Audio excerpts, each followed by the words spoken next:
ঘর বাড়ি চালিয়ে দেবো। আর যেই সিবিআই ডাকছে কেলায় পড়ছে। আরে বাবা রে বাবা, তাড়াতাড়ি নিয়ে যা। আরে অনুব্রত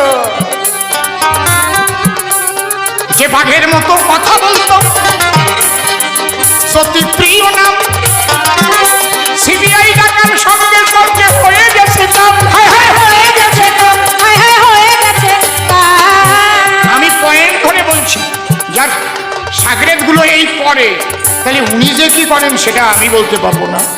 তবে আমার এই মায়ের কাছে আমার একটা প্রশ্ন, যে মা এখানে এই চোরের দলে ভোটে দাঁড়িয়েছেন, মা তুমি মনোরোগ বিশেষজ্ঞ, তোমাকে জানাই আজ সম্মান। এইসব চোরেদের এই চোখ দিয়ে দেখো না মা কেন,